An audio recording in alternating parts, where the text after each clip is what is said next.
తేదీ 26/3/2024 శ్రీ శోభకృత్ నామ సంవత్సరం ఉత్తరాయణం శిశిర ఋతువు పాల్గొన మాసం శుక్లపక్షం మంగళవారం. తిథి పాడ్యమి. మధ్యాహ్నం 2:57 వరకు. నక్షత్రం హస్త. మధ్యాహ్నం 1:33 వరకు.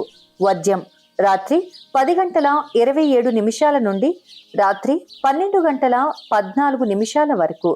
దుర్ముహూర్తం ఉదయం 8:29 నుండి ఉదయం 9:18 వరకు.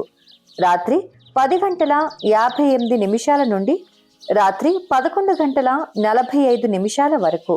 శుభ సమయం ఉదయం 6:49 నుండి ఉదయం 8:37 వరకు.